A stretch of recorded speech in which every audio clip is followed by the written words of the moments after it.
is a dear friend of mine. She was one of the original people that taught me how to meditate, and she has certainly supported me through all the trials and tribulations and traumas of my life in the last 10 years. So welcome, Tricia. Thank you, Tracey. Pleasure to be here and to be known to you that way. It's very nice. Thank Yeah. you. And likewise, Tracey, you've been very supportive to me through things that I've been through as well in the last 10 years. So Thank beautiful to have you. that friendship that goes back that far now. Yeah. Hold very dear to my heart. So Tricia is a spiritually minded psychologist and coach who's passionate about supporting women to connect to their inner wisdom so they can lead a more heartfelt and meaningful life. She's been on her own journey of tapping into and developing her intuition and has created a life that supports her to feel happy, healthy, and inspired. Tricia's on a mission to help mothers take the transformative energy of motherhood and is at a catalyst and uses it as a catalyst to connect to their higher path and creative gifts. So it's been really nice to watch you on your journey and coming to this really a special skill of supporting women in this time in their life. I know I see a lot of women in through motherhood, and even though that I don't have a child myself on this earth, yeah, I see a lot of women in this space struggle, and for you to be able to use all of your wisdom, which I've personally experienced, and sharing that out to the world is awesome. And I'm just really looking forward to the topic we're talking about today, which is how women can tap into their feminine energy to get through this time in their life for emotional balance and well-being. So, yeah, we'll really delve into the feminine energy a little bit later, but I wanted to start by asking you, what are the common sources of stress that you see in your practice? Thanks, Tracey. I feel that the dominant source of stress that modern women go through, particularly once they become mums, is the lack of support. That's a huge source of stress. A lot of families don't live near their extended families anymore. A lot of women ended up isolated at home with their first babies and then subsequent babies. And there is sort of like a growing understanding that women need more support and that families and children need more support. And there's more community services becoming available probably in the last 10 years or so. However, the reality is we were never made to parent alone. We have not evolved as human beings to exist in isolation from one another. And we were always meant to have, Yeah. as everyone talks about, the village. We were always meant to have the tribe, the clan, the village, the extended family. So I think it's isolation is the main thing that I see women suffering from. And it's not even absolutely with the firstborn child. It's when they have more than one child and they have children of the age of 2, 3 and 4, where the emotional demands get a lot greater, where you're having to negotiate with, discipline, manage, care for in a more complex way. These little kids that have got their own personalities and their own needs, and they become really good at pushing buttons from the age of 2 when they can talk.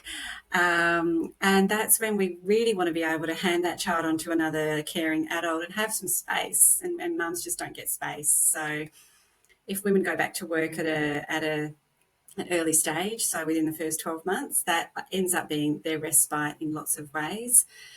However, there's a lot of inner conflict for families around, what's better for me and my children? Is it being at home for longer? Is it having a better balance and doing a bit of part-time work and still being the predominant caregiver for my child? Or is it going to be better for everybody if I go back to work and the child is in formal childcare, which is usually what ends up having to happen for a lot of families these days. So I think that social isolation is the thing that I see the most. And then because of that, there's a lack of preparation that the couple have as to how demanding it's actually going to be. They just don't realise how demanding it's going to be to have these little beings that need so much from them. Yeah, absolutely. Um, Sorry, I'm just going to stop recording, Tricia.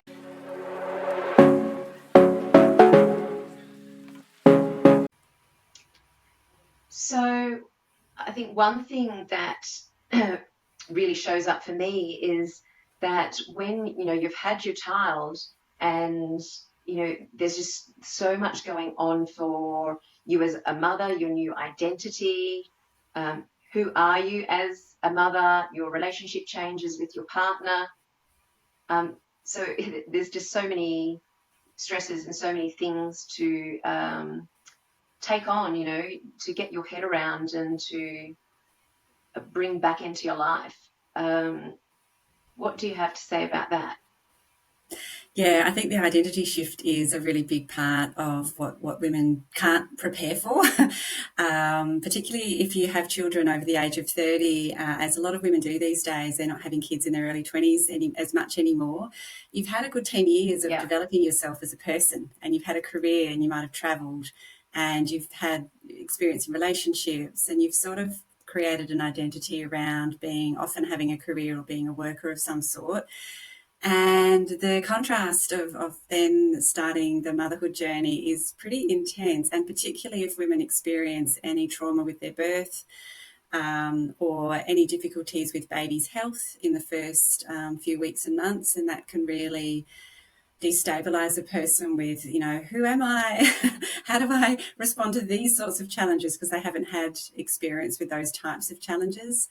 And in a workplace setting, we tend to get acknowledged and thanked for what we do each day. But when you're a mum and you're just at home with a child or two children all day long, there isn't actually a lot of thanks coming your way. And there's a lot of repetition. It's not the most mentally stimulating thing, particularly in the first 12 months when baby's not interacting like a 2 or 3 year old can. So it's really different. It's a huge contrast. Yes, absolutely. And those societal values around bringing money in is valued. And I think as a partnership, getting your head around, new values, and it's not all about bringing money in. It's, looking after a beautiful house, creating a beautiful, safe, nurturing environment for your partner, for your children, and yourself. So I think, we have to look at the values as well. Yeah, and we just don't really have a society at this point which gives enough kudos to parents that stay home, because sometimes it actually is the dad that stays home for longer. And or there's a bit of a shared arrangement. A lot more couples that I'm seeing these days are doing a bit of a balance. Once their baby's getting closer to 1, they might both work part-time and both take time at home to be with their child. And that I can really pick up in some of the work that I do, that they're just not valuing that role that they're playing when they're at home nearly as much as what they can achieve in their work roles. So you're right. We've been conditioned to see a lot of value in earning income and gaining status in career development, and recognition in society, but we don't really get that as parents. People kind of talk about it, that it is important, but it doesn't really bear out in the way you get treated. I stayed at home for pretty much my whole kids' childhoods, actually. I worked very part-time and I worked from home when they were at school, so that I was always around. And for me, there was a real turning point probably when they were going into primary school, where a lot of my friends went back to full-time work. And I made the decision not to do that. And it was a bit of a loneliness came in, because I didn't have anyone to hang out with during the week because everyone was at work. But I was seeing clients at home, just 2 or 3 clients a week in those early years, and in my intuitive counselling work and my kinesiology that I did originally. And there was a real, I suppose it was a really strong inner commitment that I had, that was the lifestyle that I wanted for the family, is to have one main parent hanging around and being available. Plus, it just felt really complicated in the way my brain works. It felt really complicated to go back to work and then have to juggle school holidays and after school care and before school care. That just felt like, for me, with the way that I prefer things to be simple, it just felt way too complicated. And I knew that the mental burden of arranging all of that would fall to me, with my husband working quite long hours. So, yeah. So, how do you think we can change these values, these societal pressures? Because we can't really change society, but we can change how we perceive things, how we look at things. So, can you expand on how you help your clients move through these Yeah. shifts? I mean, I think taking on the philosophies of other cultures can be really helpful, and realizing that this particular version of society has only existed for a couple of hundred years. And there are Mm, many other examples of thriving societies, Indigenous cultures, and other even current day cultures in other countries where the family unit and a slower pace of life is more highly valued. Like in some of the Eastern religions, like Buddhism, there is a greater appreciation for stillness and a better balance of the feminine and the masculine energies. We have a very masculine culture in the West, which does include a lot of striving and in relying on us being very work focused and very achievement focused. So, what I often will help my clients with, and I've just completed an 8-week program with a little bunch of mums as a bit of a pilot program for something that I'm going to be offering more regularly from next year.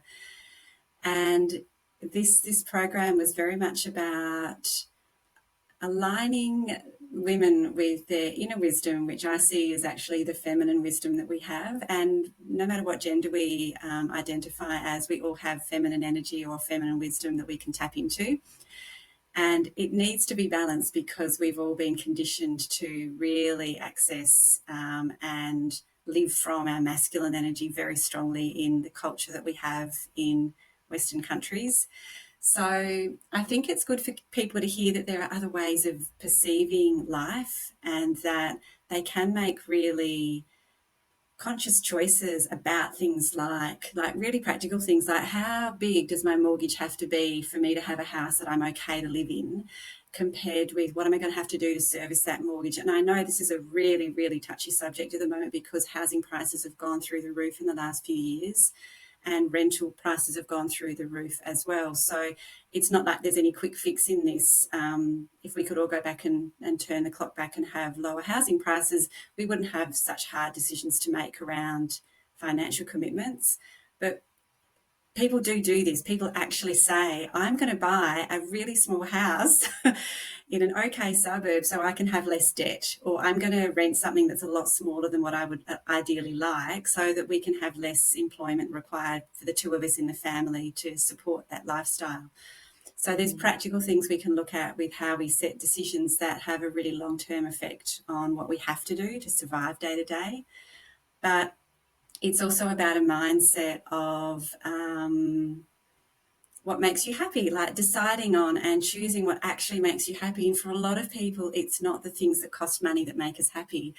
It's having good health, it's having decent sleep, it's having connection, friendships, connection to the community that you're in, decent family relationships if that's possible, and a good relationship with your partner. And all those things need time, and we have to slow down to have time. So, introducing the idea that the feminine energy is slow, the feminine energy is quiet, it is a little bit more passive and receptive and allowing. It is not action based and reactive and assertive. It's actually a softer energy. And we don't have to worry about our masculine energy at all. It is there. We are not going to undo anything. We are not going to become lazy. We are not going to become complacent about what we want to achieve in the world. That's just not going to go away. That was bred into us from when we first went to kindy or even beforehand, depending on our family, that we are wired to achieve things and succeed in things because we get that intrinsic feeling of happiness through achieving things and succeeding in them.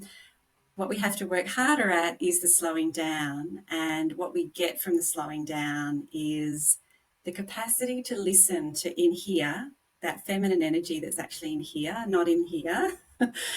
It's that body wisdom that is in the heart, in the gut, in the whole body. It's not in the head brain. Getting that balance right so that we can slow down enough to hear that quieter voice, because it's a softer voice, the feminine energy, and it speaks in times like when we're meditating. It speaks through our dreams. It speaks when we're just waking up in the morning and we're not quite fully conscious. It speaks when you're in the shower and you're just daydreaming, or you're traveling somewhere and looking out a passenger seat window and gazing at what's passing by. It's in the moments of lower levels of input from the outside world that we tap into that feminine inner wisdom. And it makes us wiser because we're a lot more balanced in that sense of knowing. It's not just running from ego. It's running from what's best for all parts of me and all parts of my environment, my family, my greater community. It's more holistic, is the way I would talk about the feminine energy. It's sad that it's been so shut down. Yeah. Wow, there's so much juice in that, and I've got like 101 questions. So yeah, I think, one of the number one things that I do with my patients is, when they're really super stressed and overwhelmed, look at what is the biggest stressor, and money does come up as one of the biggest stressors. Mm, So I think if we can just really find a way to eliminate or decrease that number one stress, and not loads of stresses, just one, that can mm, just then give us the space to then put in all of these other tools and techniques. Because when you're in fight and flight, when you're in really stress and overwhelm, we know that we don't think correctly, and it's really emotional driven. And so we just don't make wise, sensible decisions for ourselves. And it makes it really hard to do the mindfulness, do the meditation, do all of these beautiful exercises that allow us to tap into our intuition, allow us to tap into the feminine energy, which I really would like you to delve into a little bit more. But yeah, first we really need to remove some stresses. yeah, and I Um, agree with you, Tracy, about the financial stress. It's huge and it's mounting for people. It's not as though they can see any relief at the moment with the way things are.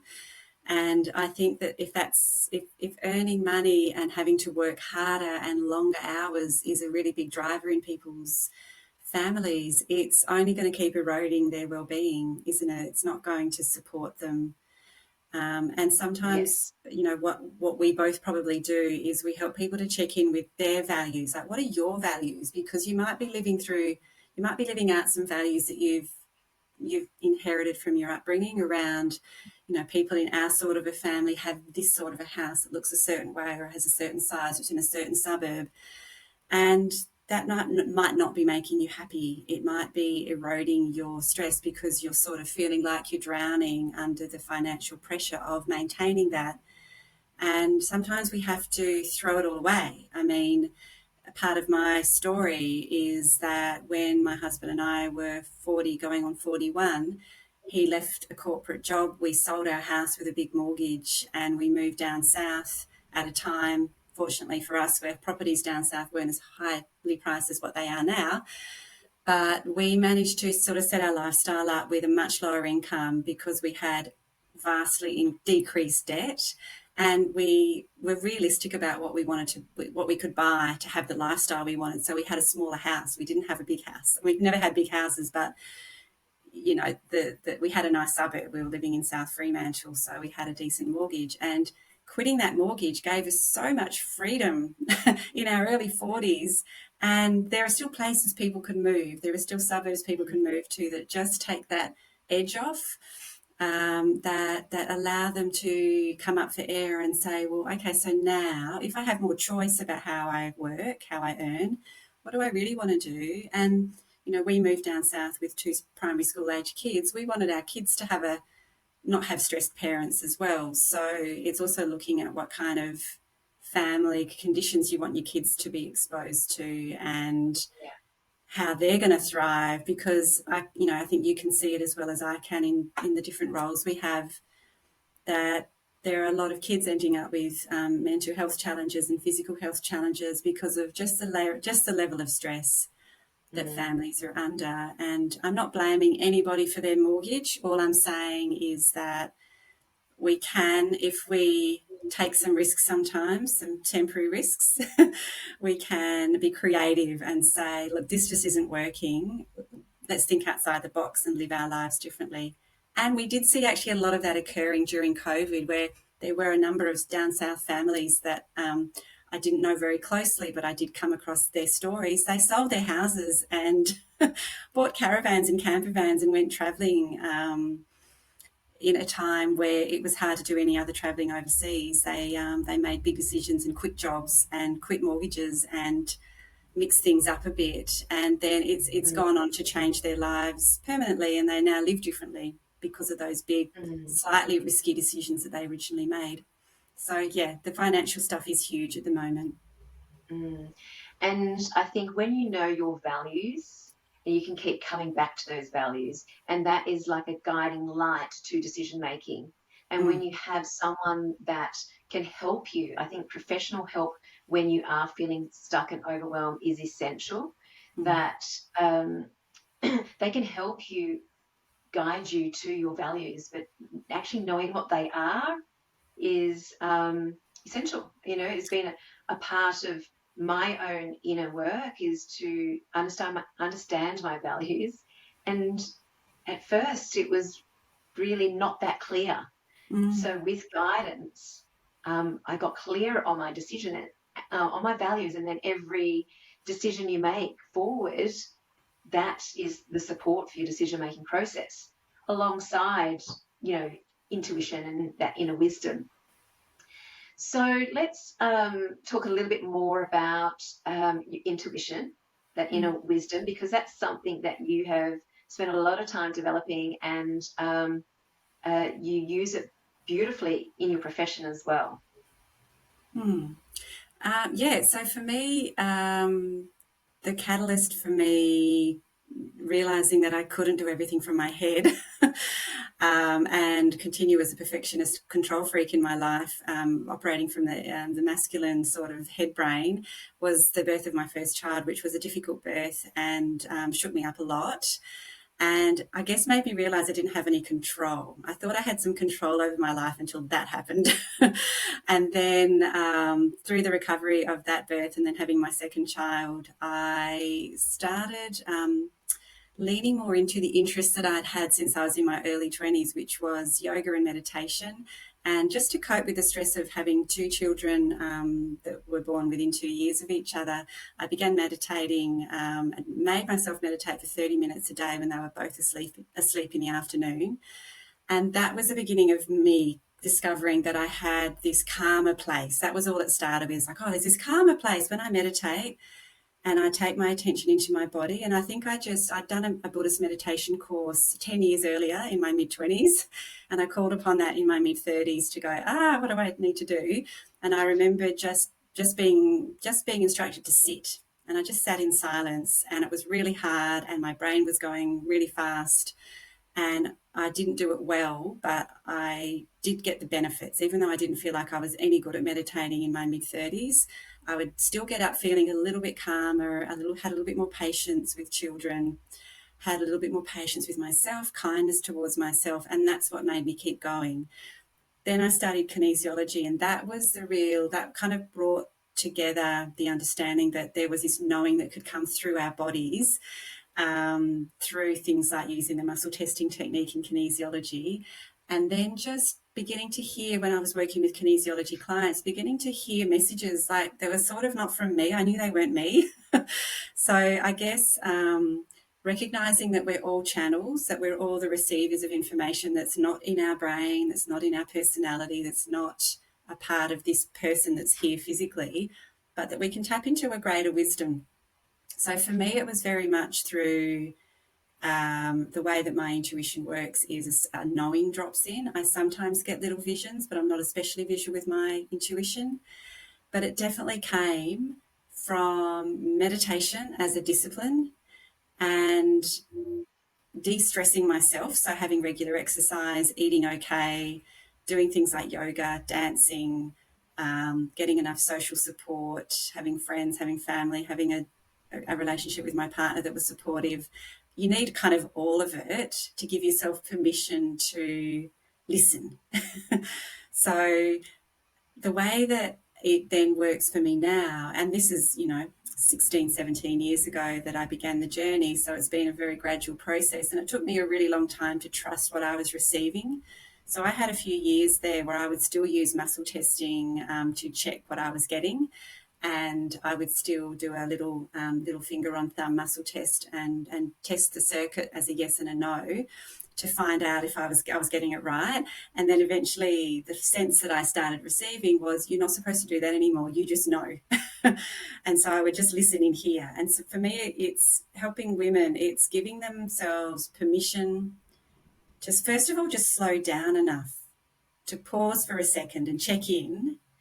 And I believe the first step that I really want people to learn is we all have an inherent or innate inner yes and an inner no. And that's a really good place to start. And we can start by asking ourselves questions about simple things like, what would be good for me to eat right now? Is it this or is it that? Or just saying, I feel like an egg on toast. Is that what I should be eating right now? And the body will give a yes. The body will feel different to if you said, I feel like I need peanut butter on toast. The body might not want that at the time because you didn't even feel like it. So the body will say, no, that's not it. It's the egg. So really little choices between physical things can hone that inner yes and no. And then also using it in social situations. So you get an invite to a party or a dinner or a talk, and there's a part of you that's just knows, is that right for me? Is that what I'm going to be doing on that day? Is that feeling right? And not to say that we can always 100% rely on this, but we can play around with it and go, that doesn't feel right for me. I don't think that talk's something that I want to attend, or I don't feel like I want to be with those people on that day or that night. And we have to honour it. We really have to honour it. So there does need to be some courage developed in saying no sometimes, and feeling comfortable to give a firm no or a clear no to certain things, and have less concern with upsetting people in the process of doing that. And just using language like, just doesn't feel right for me, or that doesn't suit me, or that's not where I'm at right now. We don't have to sort of be too blunt, but we do have permission. Each individual human has permission to say yes and no to things. And I think for a lot of women, we haven't remembered that. We've lost track of that with wanting to be people pleasers, perhaps. Yes. Boundaries are so incredibly important. And if you can't tap into your own intuition, or you can't tap into what's really right for you, it makes it really difficult to set boundaries. And so adopting techniques such as breath work, meditation, movement, yoga practices, connecting with nature allow us to tap into that knowing. And then we've got to practice our boundaries. We've got to be comfortable saying no and having a premeditated answer. Sometimes you actually have to practice what you're going to say when you're asked something, because otherwise you just automatically respond the way you always respond. So we have to break that pattern. So what's your practices that you suggest to your patients or your group, women's group, to help to connect to themselves? So I usually take them through my own style of guided meditations, but the essential goal that we're trying to get to is better connection to the physical body, and also better connection to our Mother Earth. So those two things are the keys. So we get to our connection to Mother Earth through the physical body. And even just breaking down the barriers, the mental barriers we have to align with the physical is quite tricky, because often women have got negative attitudes towards their body. They might have body image issues, which is pretty common and almost across the board in our culture, sadly, that stop them from being an ally or a friend to their body. And that can really stop us from, I guess, using it as a barometer. We want to use the body as a barometer. We want to feel the yes. We want to feel a full body yes or a full body no, ideally. So I use guided processes. Currently on my website, there is a guided meditation to connect with the feminine energy. And there's one called Healing the Mother Wound that's there. I've also got a SoundCloud account, which has got a range of meditations which helps people to tap into their body, but also particularly into the chakra system and specifically the sacral chakra that sits in the pelvis, which is where the root of our feminine energy resides, is from my perspective. And if the sacral energy isn't strong, then we'll have difficulties with boundaries, with creativity, with sexuality, with enjoyment and pleasure. It really is a really important part of our energy system to have working well and feeling healthy and energized. So I really also love dance. So one of the suggestions I give to any woman is just to dance to 2 songs every day. It doesn't have to be more than that. Just put on music that you like, let your body move intuitively, do it in a closed room where no one can see you so you can really let go. And the body will, once the body gets into the swing of doing it regularly, it will just move in the way that it needs to release energy, to release tension, to process trauma, process memories, process what's happened that day. So it's very much about connecting in through meditation practice from my way of looking at things. But breath work, as you do, Tracey, with groups and with individuals, doing breathing exercises can also help. It's not my first go-to, but I definitely incorporate the breath into my processes and guide people to be with the breath as a starting point, be able to pay attention to the breath as a way of connecting to the body. It's a really good entry. Yes, yeah, absolutely. I certainly think that the breath, there are so many different techniques, but just connecting to the breath, it's almost like it helps connect the whole body together. The breath is moving through the body and it helps sort of integrate the mind, body, spirit. And it also distracts the mind as well. So a lot of people struggle with meditation because they've got a very busy mind, and as soon as we start to focus on the breath, it's giving the mind something to do that is very calming. So I love that as a tool personally, and I love dance. So in my own personal practice, I'll just go into my space. I think it's really important that everyone has some space that they can always go to that makes them feel safe, because first, our nervous system has to feel safe. Otherwise, it makes it very difficult to heal. So being in a space that you've set up, it's got some very special things. There might be some flowers or something from the ocean, from the bush, some candles. And I set up my space intentionally. So I go in there knowing that I'm going to just spend time to connect myself, and whatever comes up, whatever I feel like doing is what I do. So it could be starting with some slow stretches, and then I might feel like I want to do some breath work, or I might just hop up and start moving and dancing. Having beautiful expressive music is a really nice way to be inspired, so it's almost like your body wants to move to that music. Or I might decide I just want to sit and meditate and sit really still and connect to something larger than myself. And I love focusing on the chakras as well. So, and a lot of what I have learned has been inspired from you. So you were my original meditation teacher going back 10 years ago. I was lucky enough to be invited to your group, and that's how we became friends, believe it or not, in a meditation group where no one really talks a lot, but most of my dear friends are from that group. So if anyone, you're not into meditation, or you want to start, I encourage you to jump onto Tricia's SoundCloud website to get some of hers and download, and just commit to a practice, because it's when you commit regularly that things do start to become easier for you, and you'll start to see the benefit, and then you'll become addicted. So yeah, it's such a special practice. And if meditation scares you, we could call it mindfulness, which is just connecting to to your body and being mindful of your surroundings. So, Yeah, it's what about definitely. Sorry. sorry? Well, no, I wanted to ask you a little bit more about the feminine energy. So, what are some Yeah. things that we can do? Maybe just three things that people can do to um, expand that feminine energy. Because we don't need to practice masculine energy because we're all so good at that. We've Yep. mastered masculine energy. Just three things that help us expand our feminine energy.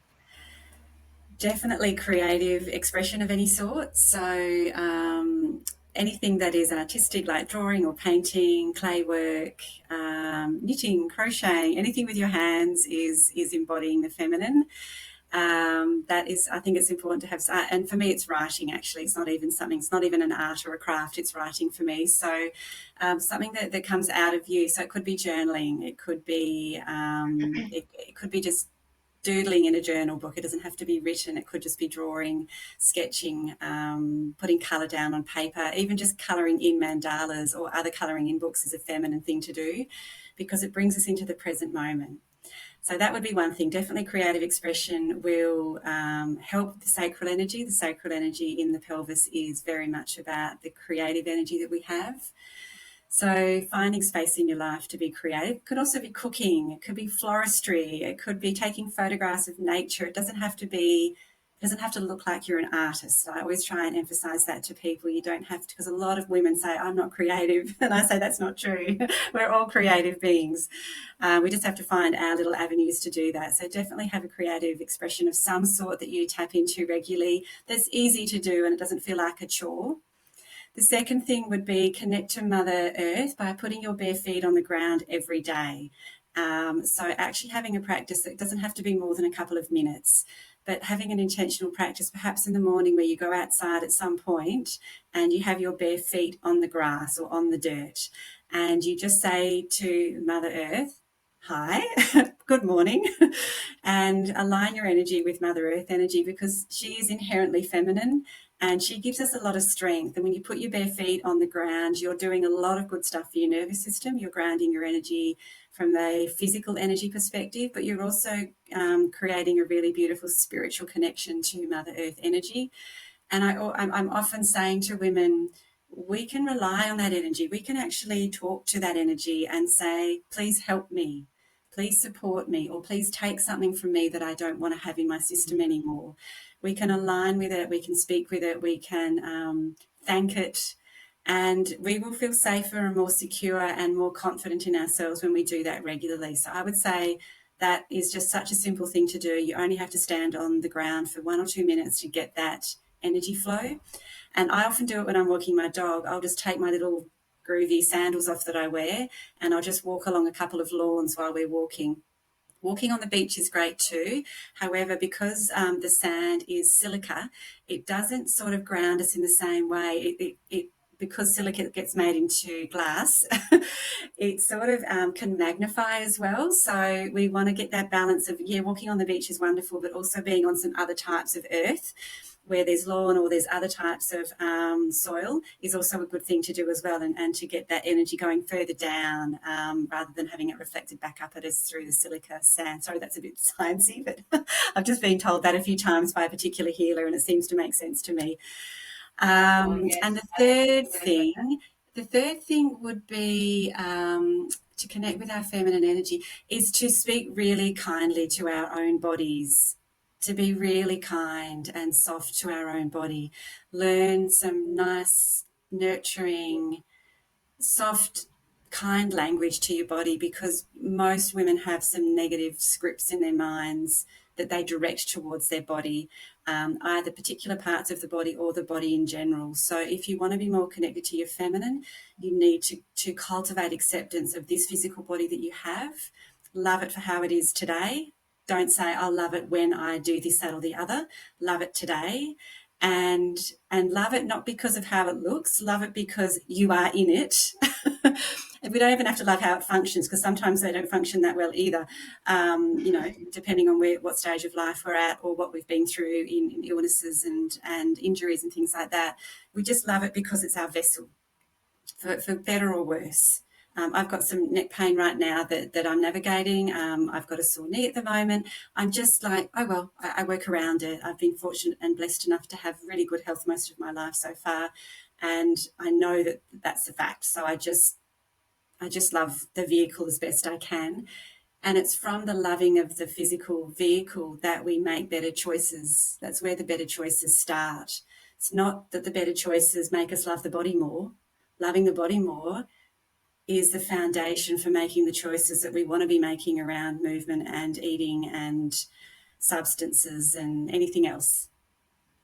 They're my Yeah, top three. wow, I love that. Yeah, yeah. Well, I love that last one because it is so true that when you actually love your body, then you innately are going to make better choices. So, yeah, yeah, that's cool. So, having a really good network around you is really essential to mental, physical, emotional well-being. I think particularly important for women with children. Is this something that you see a lot in your practice? Mm. Yeah, and I think the isolation that happens in early motherhood is still real.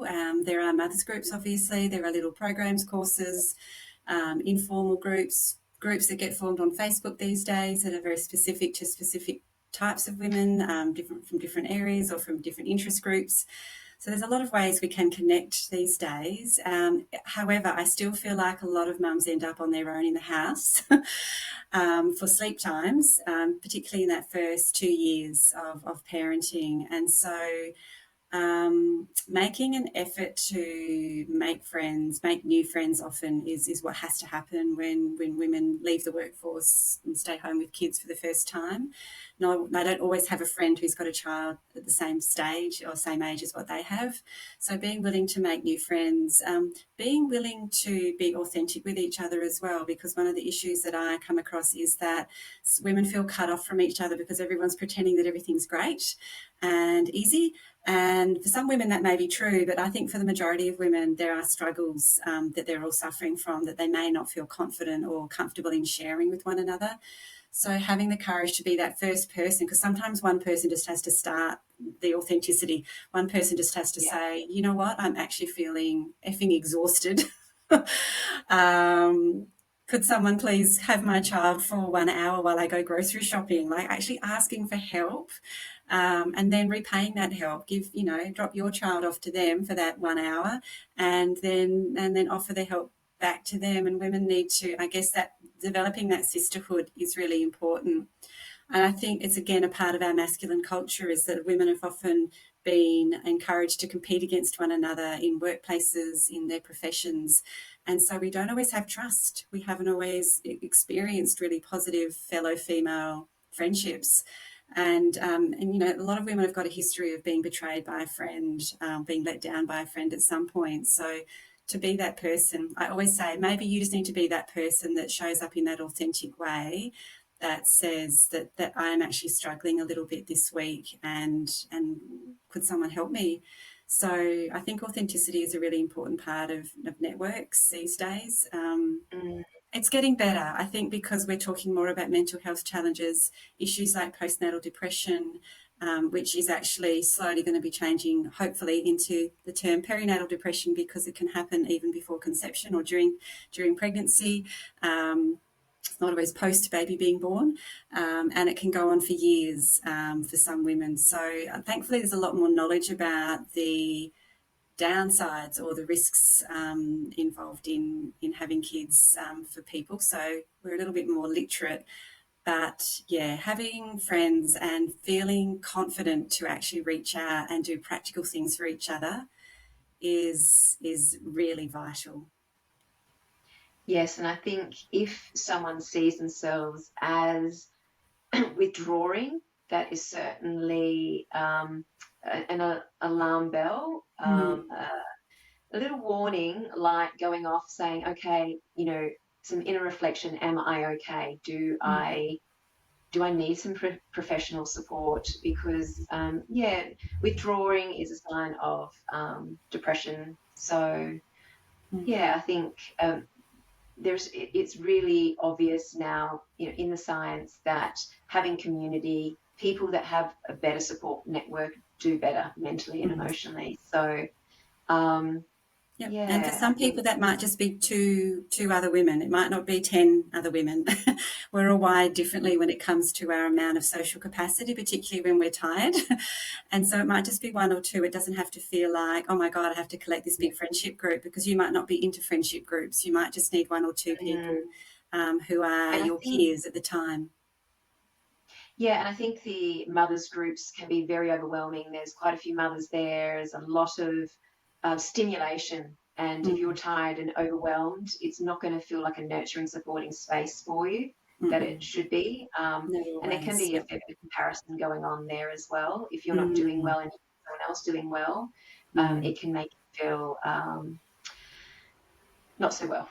Yes, Uh, absolutely. so, Yeah. Yeah, I had a positive experience, but I definitely have mums share with me that they don't always have a positive experience at that first mums group. But I always encourage them to wait a little while and maybe attend a playgroup once they've got a walking child. I took my son to playgroup when he was 1, and it ended up being that ended up being a slightly better social network for me. My first one was fine, and it was probably good for me just to get out of the house and be around other people. And I was able to walk there with the pram, which was even better. I didn't have to use the car. But so and then I ended up attending playgroup for about 4 years until my second child went to kindy, and it was awesome. It was a really good thing. I ended up with two or three close girlfriends out of the playgroup years. And it took us that long to become good friends, because you don't get to have very long conversations when you've both got two yeah, kids running around yeah. and hurting themselves and needing you. And so, they were slow burn friendships, but they eventually evolved over a number of years. And I'm still friends with 3 of those women today. So Beautiful. Lifelong 21 years friends. later. So yeah. So, what are some internal barriers that would prevent mums from attending their own needs as a priority? Okay, so one of the ones that comes to mind straight away for me at the moment is being neurodivergent. So, and often women don't know that they're neurodivergent when they have kids. We're in a really big evolution and revolution at the moment, with a lot of women getting mature age diagnoses of ADHD and autism and other other. I'm not going to use the word that I was going to use. I just want to pause for a second. Um, Other varieties of neurodivergence, but the most common would be autism and ADHD. A lot of women are getting these diagnoses in their 30s and 40s at this moment. I'm meeting a lot of new clients who've just had diagnoses. Neurodivergent women, particularly women who are autistic, are going to find the group things very overwhelming, and they will already have been finding early motherhood very overwhelming, because of often there is a greater sensitivity to touch, and you have a lot of touch from your baby when you've got a little baby, and the noise and other things that can prevent people from feeling calm in themselves if they've got a neurodivergent brain. So there's that whole category of people, which is actually potentially up to 20% of the population, or maybe even more. We're still learning about how many people actually fit under that neurodivergent umbrella. Other internal barriers might be having some form of mental health challenge going into motherhood. So having a tendency for depression or anxiety will definitely be a barrier to getting the right support. And sometimes, I guess, the arrival of a baby can trigger a stronger experience with a mental health challenge. So hopefully, if people have experienced strong enough anxiety and depression, they've already got a psychologist on board, or some sort of a counsellor, or some other sort of practitioner that they see regularly, and their GP knows about that as a sensitivity for them. Other internal barriers might be really simple things like just not having a lot of social confidence, feeling a bit anxious in social situations, having moved to a new place and feeling like you don't really know that many people, and just not being naturally outgoing. So the more introverted people are probably less likely to seek out that social network and ask for support if they're struggling. I Yeah, think also fabulous. people, the perfectionists among us will also believe that we should be coping fine and be self-judgmental around the feeling of not coping and kind of give ourselves a hard time and to say, well, I just have to try harder, rather than realising that it's okay to, I guess, surrender a little bit or let go of those high standards, those unrelenting standards that are not serving us, and to be able to check in with somebody and get a reality check on what we're expecting of ourselves. Yeah, that's fabulous. So where can people find out more about your course, and when is the next one? Okay, so I am going to be running my next mum's coaching program, which is in a bit of a process of a name change at the moment, so I can't say what it's called. Its first iteration was called Heal the Mother, but I think I'm changing that name. I've got another name in mind, and it was something to do with inner wisdom.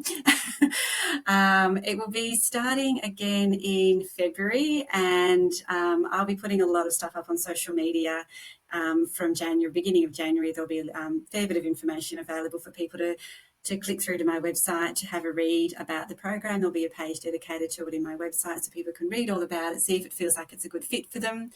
Women will be able to book a clarity call with me through my online calendar, so they can book a little 10-15 minute chat with me if they want to know more from a one-on-one basis as to whether they feel like it's a good fit for them. And it's an 8-week program, a group program on Zoom, which involves 8 weeks of a weekly 1.5 hour Zoom call where we do some guided processes, do some sharing, journaling exercises, some learning about the feminine energy, some learning about astrology, because I'm a massive fan of astrology. And so people will learn a little bit about their birth charts as well. And just getting to know each other. The beautiful things that I saw happening with the women that I had in my recent group was the interest in one another and having similar sensitivities. A lot of the women that find me are neurodivergent or suspect they may be, but also have what they would probably describe themselves as is highly sensitive people, so spiritually minded, highly emotionally sensitive, and really seeking some more meaning and depth in their experience as a mum. And one of the aims of the program is to align them with their higher purpose. So maybe that won't even look or feel like a career direction, but it will feel like a greater connection to what's really, really important to them. So it might be a creative thing that they end up doing a bit more of, or it might be volunteering in their community or showing up in a different way in their friendships. So it's really, the whole program is designed to help mums feel like they can slow down, check in, become more comfortable with who they are in that feminine side of them, and create some new connections with other like-minded women. Yeah, that sounds amazing. And I know that you would hold an incredible space with all of your wisdom for these ladies. And I can just see it as being a place where it feels so safe and you're connecting with like-minded people. And very practical being online. Um, so thanks for sharing. Thanks for creating that course. I really look forward to hearing more about it and how it develops. I too creating a course. It's called Women Empowered, Thriving Through Overwhelm, and it's really using nutrition, lifestyle, natural medicine, and mindset to support yourself through all of the challenges of life. And yeah, it's a very individualized program. So yes, you'll be learning some foundational stuff, but you'll be creating your own plan to healing, to restoration. So yeah, I'm just pulling that all together now, and that will be launching next year as well. Um, so I can't wait to get that out to the masses, because I think there are so many people in need at the moment. Always has been, but I think the accessibility of online courses just, I love doing them, and I think, yeah, I'm just proud to have created something that I know is going to make a difference for women. Just creating some strong foundational things to keep them well mentally, emotionally, physically, and spiritually. Beautiful. And I know it would be really holistic when it's coming from you, Tracey, because you have that holistic approach with all the things that you've picked up along the way for yourself. And the fact that you're a reflexologist as well, it gives you that background in the Chinese medicine, and then your interest and dedication to meditation and spiritual growth yourself. I think that's a really beautiful foundation to have as a naturopath, because it's as I guess we all know these days, it's not just about eating the right food. Our bodies don't sort of receive that nutrition in an optimal way if we're not feeling calm enough and relaxed enough and those sorts of things. Yes. So yeah, I can just imagine how holistic it will be when you offer that next year. Yeah, yeah. So I'm just bringing in all the tools that I've used to get through my major life challenges. So it's all been tried and tested. It's from the heart, and yeah, I know that I've got so much wisdom to share, and I love helping women just like you. So well done for the amazing work that you're doing, and yeah, thanks for connecting today and sharing all of your wisdom.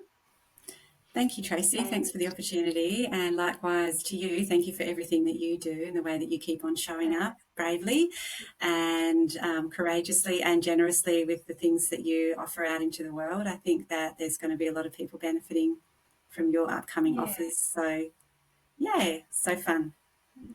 Thank you. Oh, well, we'll say goodbye and thank you Okay. so much. And everyone, check out Tricia's website. It's www.triciawoods.com.au, triciawoods.com.au. and sign up to her newsletter and be informed with her next launch. Yeah, thank you. All right, bye for now. See you later. So.